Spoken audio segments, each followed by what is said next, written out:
Ya, jadi Jalangkung yang versi kami bikin gitu ya, pernah ada Jalangkung 1 dan 2. Kalau dulu pernah ada versi Jalangkung sendiri, tapi tidak ada hubungan dengan yang itu. Tapi ketika kita bikin yang 1 dan kedua, waktu itu memang didesain untuk sebuah film yang bisa menjadi part 1, part 2. Jadi memang cerita di part 2 itu sebenarnya kita akhirin gitu loh. Dan kita ngerasa bahwa kalau kita panjang-panjangin sok-sokan trilogi, materinya juga nggak ada gitu. Namun karena kedua film Jalangkung itu sangat sukses sebagai sebuah IP, kami merasa bahwa itu sesuatu yang bisa dibikin dengan versi lain. Dan ketika ngobrol sama Kimo, Kimo punya ide yang pas, dan kita memang sangat percaya dengan Kimo karena beberapa kali udah kerjasama dengan Kimo. Jadi dari sejak 2016 screenplay selalu kerja sama dengan Kimo di semua proyek, kecuali yang terbaru yang kemarin dia edar itu tidak. Tapi kita biasanya selalu kerja bareng di Dread Out, di Ratu Ilmu Hitam, termasuk film-film action yang lainnya gitu. Jadi ketika Kimo muncul dengan ide baru yang bisa tetap membawa boneka Jelangkung ke dalam cerita, karena itu yang menjadi unik kan, dan itu sesuatu yang kita semua pasti mungkin pernah ngalamin sendiri atau pernah main. Jadi dengan cerita unik itu kita bikin Jelangkung Sandekala ini ya. Yes, terima kasih Pak Wiki. Berarti ke Mas Kimo nih berarti. Mas Kimo, gimana pada saat pertama kali Pak Wiki approach gitu ya untuk Jelangkung Sandekala ini? Ada tadi obrolannya seperti apa sih ide-ide baru untuk Jelangkung Sandekala ini? Silakan Mas Kimo. Ya, terima kasih teman-teman media sudah datang hari ini.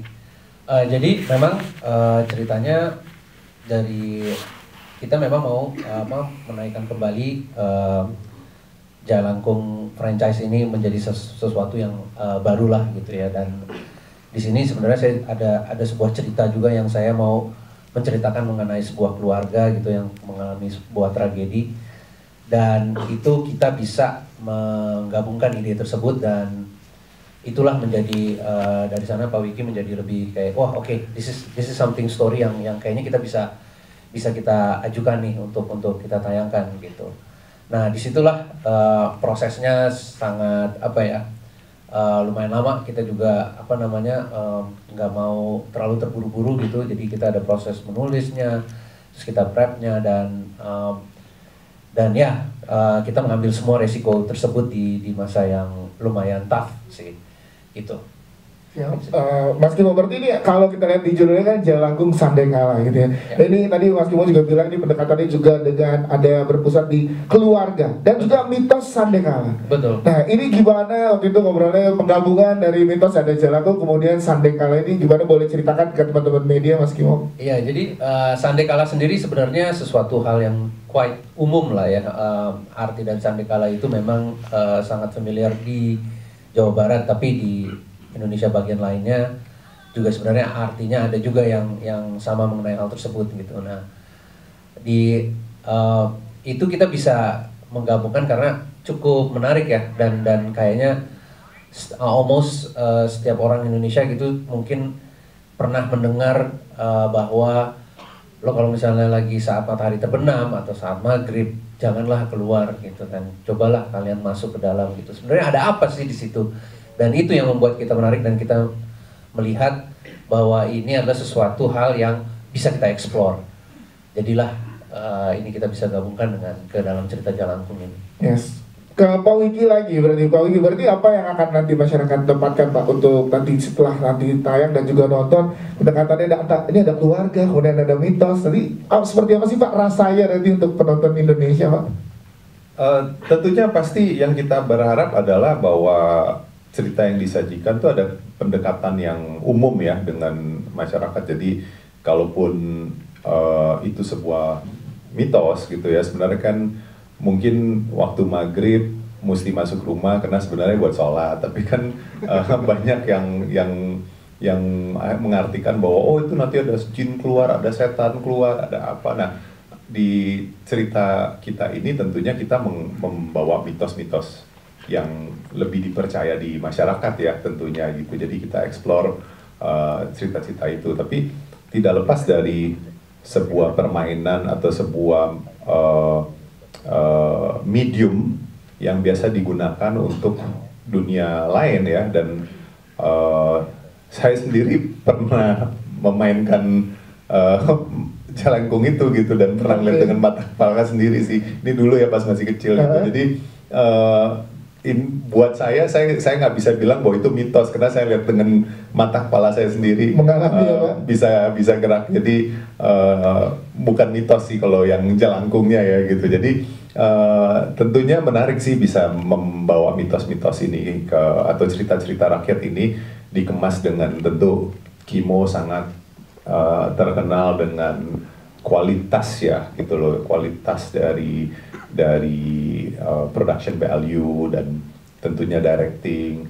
Jadi itu yang kita berharap dari Jalangkung Sandekala ini bisa merevamp franchise yang ada dan dengan tema yang baru. Siap, terima kasih. Tepuk tangan dong untuk Pak Wiki dan juga Mas Kimo. Ini sangat dekat dengan masyarakat karena tadi dibilang, kalau Pak Wiki bilang sih ini Jalangkung ini bukan mitos karena mengalami sendiri. Dan benar, tiap maghrib tuh ya teman-teman media ya, kalau main waktu kita kecil pasti disuruh pulang lah, ntar diculik setan lah atau apa gitu. Itu udah dan juga udah berangkat tangan buat kita sebagai masyarakat Indonesia. Baik, kita akan sama-sama nanti untuk teman-teman media yang bertanya ke produser dan juga sutradara, kita akan berikan waktunya. Tapi sebelumnya kita akan sama-sama juga melihat ya official poster dari Jalangkung Sandekala. Sebelum nanti kita akan sama-sama melihat official trailernya dulu. Tapi sekarang posternya dulu. Kita akan lihat sama-sama akan muncul di layar. Ini dia official poster dari Jalangkung Sandekala. Yes, 22 September 2022 akan tayang di seluruh Indonesia. Ini dia, boleh tepuk tangan dong. Jalangkung Sandekala 22 September. Ini posternya juga mengerikan ya. Baik, beri banget ya teman-teman media ya. Baik, sebelum kita sama-sama kalau ya, ada Kimo ya pasti mestinya mengerikan ya. Gitu. Sebelum kita sama-sama melihat official trailernya, kita akan teman-teman media. Masih kaget. Pokoknya seneng banget, excited banget loh. Makasih banget buat teman-teman media yang sudah hadir. Pak Wiki, makasih banget loh udah ngajakin kita di project ini. Mas Kimo, makasih ya udah ngajakin, dan aku seneng banget bisa main sama Shiva, sama Julio, sama Mas Dwi. Pokoknya semuanya, Muzaki juga ya. Dan kita waktu syuting benar-benar excited banget. Kita happy sepanjang syuting, dan tadi shock ya lihat trailer. Kita juga pemain juga masih belum nonton nih. Jadi kita sama-sama kepo nanti gimana. Mudah-mudahan aja film Jalangkung Sandekala ini bisa sukses besar. Amin. Amin. Siap, terima kasih teman-teman media. Berarti kalau boleh diceritakan untuk karakter masing-masing, tapi jangan banyak-banyak biar nanti di tanggal 22 September pada nonton secara lengkap. Tapi kalau boleh diceritakan karakternya sedikit aja, berarti tinggal karakternya jadi siapa dan gimana sih? Aku juga nggak bisa cerita terlalu banyak, kayaknya yang terlihat di trailer dulu aja kali ya. Yeah. Aku sebagai Sandra, Sandra ini istri dari ya Adrian, Mas Bisasono. Dan kita pergi ke suatu tempat dan kita nggak sangka kalau ternyata tempatnya itu mengandung banyak kejutan dan juga misteri. Jadi anak kita hilang. Jadi memang dramanya di situ. Nah. Dan Sandra ini orangnya panikan, orangnya benar-benar gampang banget panik dan khawatir. Dan udah sih kayaknya sampai sini. Itu dulu cukup teman-teman. Baik, terima kasih. Kita ke Shiva dulu, ke Shiva. Kalau Shiva, gimana karakternya di sini dan gimana pada saat pertama kali diajakin untuk bergabung di Jalangkung Sandekala barengan sama Mas Kimo nih? Silahkan Shiva. Aku di sini berperan sebagai Niki. Niki ini anaknya Mama Sandra dan Papa Adrian. Di sini aku dua bersaudara, aku dan Muzaki, dan memang Niki ini dia ditugaskan untuk menjaga adiknya seperti selayaknya kakak beradik. Cuman ya ada kelalaian dari aku yang membuat adikku hilang gitu. Jadi ya seperti yang sudah diceritakan oleh Kak Titi, memang Jalangkung Sandekala ini berkisah tentang ya kita yang bingung kemana Kinan pergi gitu. Kalau aku sih emang dari awal ditawarin project ini sampai bisa involve di dalamnya, jujur dari awal aku udah excited banget karena apalagi tahu diproduserin sama Pak Wiki dan disutradarai oleh Mas Kimo yang emang siapa yang nggak tahu beliau-beliau berdua ini dengan karya-karyanya yang luar biasa. Jadi memang untuk bisa involve di project ini adalah suatu kehormatan yang luar biasa, apalagi bisa beradu acting dengan orang-orang yang luar biasa juga gitu. Siap, terima kasih Syifa. Kita ke Julio. Jul, coba boleh jelasin dong nih Julio di sini nih. Tadi masih jadi misteri juga buat kita yang nonton trailernya nih. Nah, silakan Jul. Halo, Jangkung. Aku karakternya sebagai Faisal. Faisal adalah teman seperjalanan Niki, membantu perjalanan yang terjadi di antara mereka semua karena kelalaiannya. Yes, itu dia.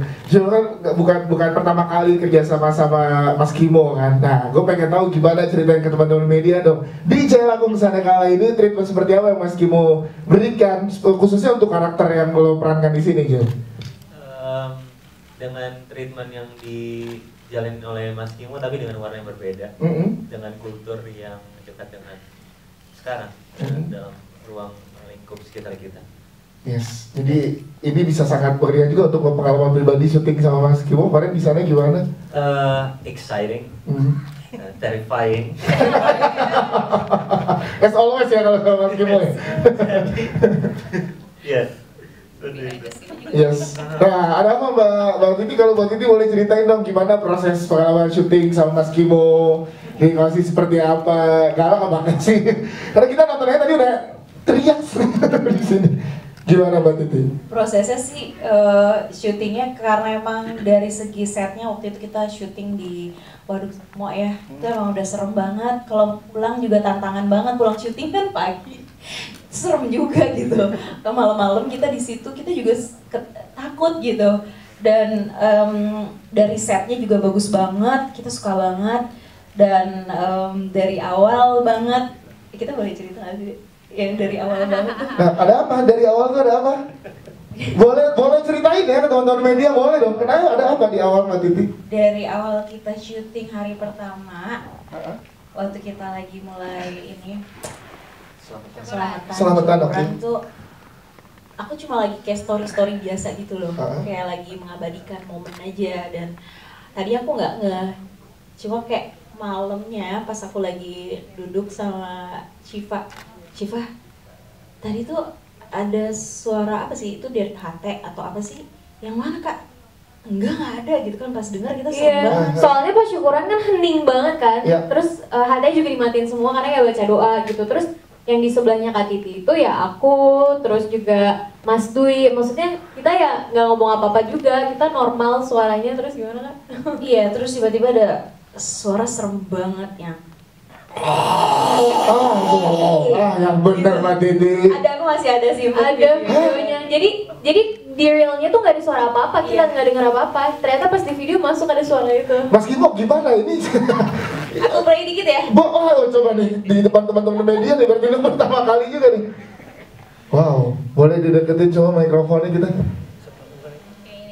Nah. Mari kita bersenang-senang bersama-sama dan Oh my god. Dengar nggak teman-teman? Dengar gak sih? Wow. Itu tuh nggak ada, kebetulan nggak ada nenek-nenek ya di pemain. Setnya nggak ada ya. Krunya nggak ada yang nenek-nenek. Mas Kimo tadi kita, Pak Wiki sempat bilang kalau Mas Kimo di posternya udah mengerikan. Kenapa di lokasi syuting pas awal udah di bawah nih? Boleh tolong penjelasannya? Pertama kali sih gue mengalami sesuatu yang benar-benar ya lumayan mengejutkan ya gitu ya, bukan di luar nalar kita gitu, karena memang pas di playback lagi kita nggak ada yang sadar pada saat itu, kita biasa aja kita mau berdoa selamatan gitu ya. Namun pas di playback lagi sama Titi, wah kita ngeliat wah ini kayaknya agak aneh, terus tanyain semua kru siapa nih yang main gini, nggak ada emang bener-bener nggak ada. Berdoa, kecuali posisi lagi biasa mungkin. Betul. Dan nggak ada HT, dan kalau misalnya didengarkan lagi emang agak-agak aneh sih. Pak Wiki boleh silakan ramein Pak Wiki, gimana Pak Wiki? Jadi ini saya mau tambahkan dari perspektif Kimonya nih ya, karena Kimo berangkat dari The Mo Brothers ya. The Mo Brothers itu sudah punya film di Toronto, punya film di Sundance. Dan ketika Timo bikin film sendiri, Kimo bikin film sendiri, walau mereka masih best of friends sampai hari ini, mereka masih bros, tapi secara karir lagi berjalan sendiri-sendiri untuk sementara. Pasti nanti ada harinya mereka gabung lagi gitu. Dengan prestasinya Kimo di berbagai festival internasional dan juga prestasi dia di film Indonesia ya, karena film Kimo hampir semua box office gitu, semua malah box office. Jadi dia paling anti kalau misalnya filmnya sendiri dipromosiin dengan hal-hal yang tidak benar gitu. Karena pada akhirnya seorang Kimo tuh pasti mau filmnya dipromosikan dari perspektif kualitas, idealisme, cara storytelling, cara technical production value dan lain-lain. Cuman kali ini karena ini beneran, jadi terpaksa kita bahas. Jadi kalau seandainya itu tidak benar, mungkin kita nggak mau bahas. Cuman kali ini karena ada bukti videonya, saya bilang ya ada deh, boleh. Karena saya tahu persis kalau Kimo ataupun Timo paling nggak mau kalau misalnya nggak ada apa-apa dibikin cerita gitu loh. Karena pada akhirnya mereka sebagai filmmaker maunya ya filmnya bicara sendiri dan bukan gimmick-gimmick gitu, dan itu yang justru saya sangat hargai di Kimo gitu ya. Jadi ya gitulah ceritanya. Tapi ini terjadi beneran. Sejak hari itu semua sudah tidak sama lagi ya Mas. Oke Pak Wiki, sedikit untuk pemilihan pemain, ngobrol seberapa lama dengan Mas Kimo. Ada Titi Kamal, ada Shiva, Julio, kemudian pemain-pemain lain yang belum bisa hadir hari ini. Berapa lama diskusinya sama Mas Kimo, silakan. Cukup pendek sih sebenarnya, karena ketika kita mulai mapping siapa karakter-karakter yang ada dan pemain-pemain yang rasanya cocok, hampir cepat sekali karena dari awal kita sudah baik dari screenplay maupun bersama Kimo di Ratu Hitam kita pernah kerja bareng sama Gio gitu ya. Jadi kita udah kepikiran Gio, terus tentunya saya udah kenal Titi lama sekali dan sangat apresiasi terhadap karya-karyanya dia. Titi termasuk orang yang sangat pinter menjaga karirnya gitu dari ADC ya gitu sampai sekarang gitu. Itu luar biasa, Titi bisa memaintain karirnya. Terus Muzaki, siapa nggak mau kerja sama Muzaki kan?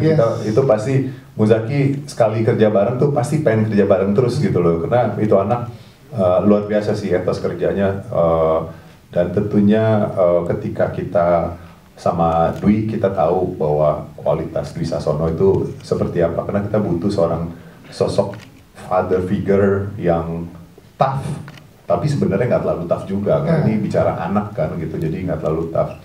Yang baru buat kami dari screenplay Sky Media gitu ya adalah gemes pengen kerja bareng sama Shiva, nggak pernah kerja bareng tadinya. Jadi kita melihat Shiva tuh seorang aktor yang saya lihat dari film ke film, tahun ke tahun, improvementnya luar biasa, dan benar-benar I think jangankan nanti she's the next big thing, tapi she is the big thing right now gitu. Dan itu yang membuat kita berdua gemes pengen kerja bareng sama Shiva, dan seringkali secara scheduling tuh sering nggak dapet gitu secara scheduling sama Shiva. Kali ini kebetulan secara schedulingnya dapat, jadi ya akhirnya kita juga bersyukur sekali Shiva bisa kerja bareng sama kamu. Aku yang makasih udah di calling Pak. Tepuk tangan dong sekali lagi untuk para pemain dari Filmmakers. Jadi kita berikan kesempatan saat ini untuk teman-teman media bertanya kepada para di luar main characters itu kita punya beberapa karakter lain yang memang dimainkan juga oleh pemain-pemain yang sangat luar biasa. Ada Deva Mahendra, ada Teguh Wisnu, ada Mike Lukov gitu. Jadi ensemble cast di sini semuanya pemain kaliber lah gitu loh, yang memang bisa membawa karakter dengan terbaik. Ya, tadi kita juga lihat ya, jadi Mike Lukov, Teguh Wisnu, dan juga ada Deva Mahendra.